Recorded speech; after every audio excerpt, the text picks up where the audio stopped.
Hi, I am Apur Bapat working with Altair Engineering. Today in this video I am going to cover the theory for 3D elements. In this theory portion I am going to cover the topics as when to use 3D elements. Then we will see different types of 3D elements available in HyperMesh. Then what are the degree of freedom for 3D elements, that is the solid elements. Also we will see the quality checks for tetra element, that is, and then we will see the quality checks for brick element, that is hexa elements. So we will start this with when to use 3D elements. So 3D elements should be used when all the three dimensions are comparable, that is x, y, z does not have much difference in as compared to each other. The element shape available in HyperMesh for 3D element is tetra, penta element, hexa element and pyramid. Additional data from users which has been required by the software is nothing for 3D element. The type of element for 3D is solid, and practical application of 3D element is gearbox, engine block, crankshaft, etc. Now we will see 3D element types. So there are different types of 3D elements available in HyperMesh. First is tetra element. In tetra element there are two types of tetra elements available, that is linear tetra having a 4 nodes and parabolic tetra that is having a 10 nodes element, that is it is also called as second order, and linear tetra is called as first order element, tetra element. Then the second type is penta or wedged elements. Penta element also have a linear penta element or a first order penta element which is having a 6 nodes, and a parabolic penta element which is having a 15 nodes on each element. Then there is one more type of element that is in 3D, that is hexa element. Hexa element have a linear hexa element, that is 8 noded hexa element, or a parabolic hexa element that is having a 20 nodes per hex element. Then there is one more type of element, that is pyramid.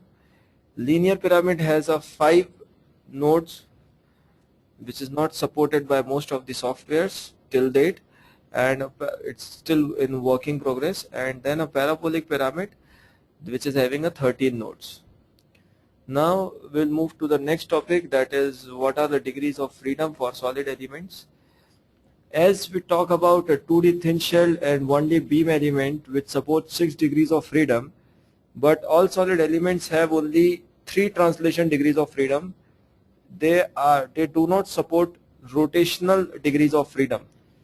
That is, a 10 noded tetra element has a total of 10 into 3, that is 3 degrees of freedom. 10 nodes into 3 degrees of freedom, that is 30 degrees of freedom.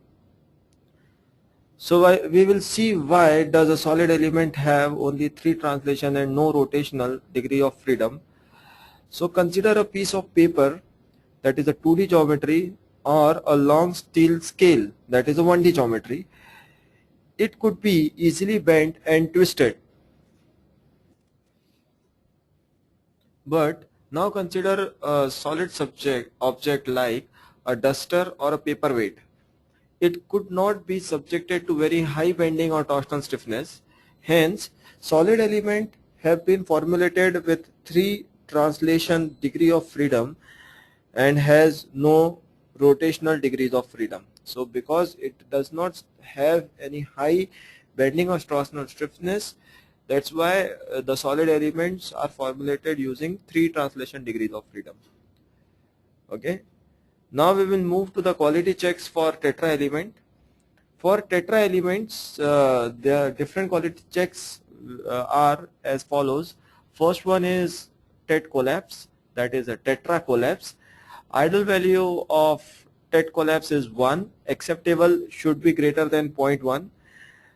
To calculate tet collapse, how software calculates tet collapse is h into 1.24 divided by a. It is defined as the distance of node from the opposite face divided by area of the face multiplied by 1 by 2. So tet collapse is the height of the 3D element.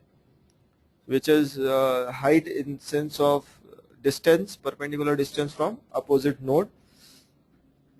Then volumetric skew.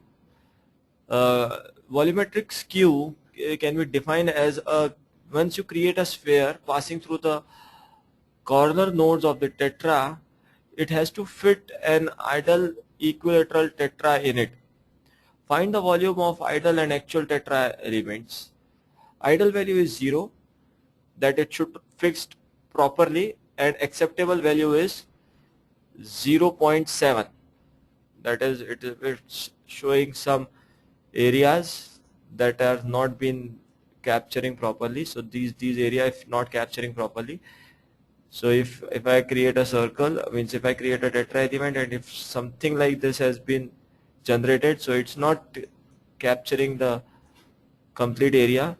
So volumetric skew can be calculated as volume ideal minus ideal value minus actual value divided by ideal value. So ideally the volume should be this, ideal divided minus actual divided by ideal value. So it has been calculated like this.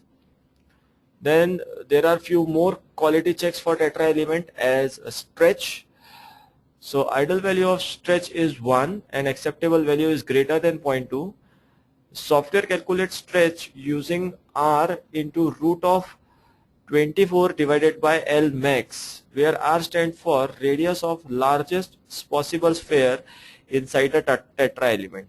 So if you create a sphere touching all the faces of a tetra element, then the radius of that sphere multiplied by root of 24 divided by L max, that is the maximum length of that face of the tetra element.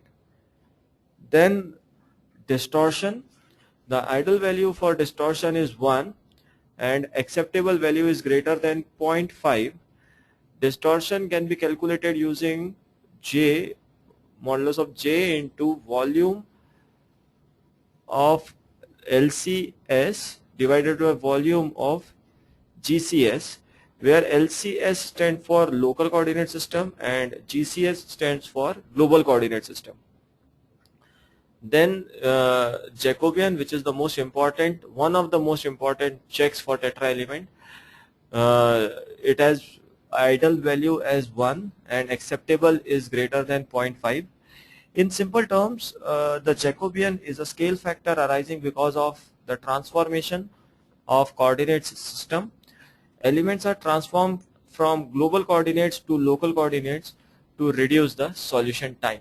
So it is the deformation from global coordinate system to local coordinate system. Ideal value of Jacobian should be 1 and acceptable is, it has to be greater than 0.5. Now we will see the different quality checks available in brick meshing, that is hexamesh. So first is wrap angle. So ideal value of wrap angle is 0, acceptable is less than 300. Warpage angle, that is wrap angle, is calculated on face quadrilateral of hex element. It is the angle between the planes that form by splitting the chord elements. Then Jacobian, here also Jacobian is very important. Ideal value of Jacobian is 1 and acceptable value of Jacobian for brick mesh is greater than, it should be greater than 0.5. In simple language, the Jacobian is a scale factor arising because of transformation of the coordinate system. Elements are transformed from global to local coordinate system to reduce the solution time.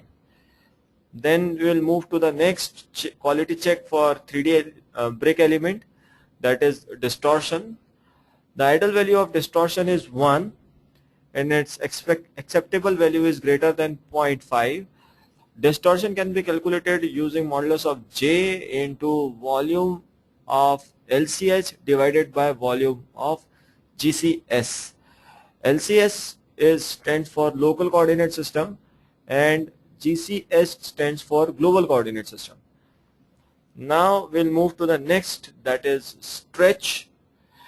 The ideal value of stretch is 1, acceptable is greater than 0.2. Stretch can be calculated for hex elements as minimum edge length into root of 3 divided by maximum diagonal length.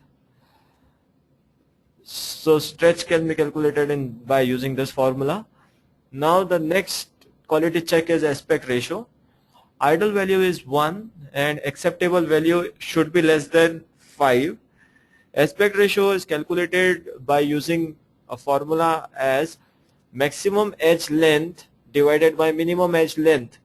The ratio of maximum edge to minimum edge should be less than 5 for hex element, so it will pass for aspect ratio. Then the last is skew. Ideal value is 0 and acceptable value is 45 degree. Skew is checked on all the faces of hex element, that is quadrilateral. For the skew definition, we can go and it's almost same as the 2D elements skew checks. That is, skew is the element check same as in 2D. Now quad phase including angles are, it should be greater than 45 degree and less than 135 degree, and the angles for tria faces, that is either for penta or tetra elements, it has to be greater than 20 degree or less than 120 degree. For hex meshing, the percentage of penta's element is acceptable as less than 5%. So the penta element should not be more than 5% in hex meshing. So in this way we have ended with this theory of 3D elements. Thank you.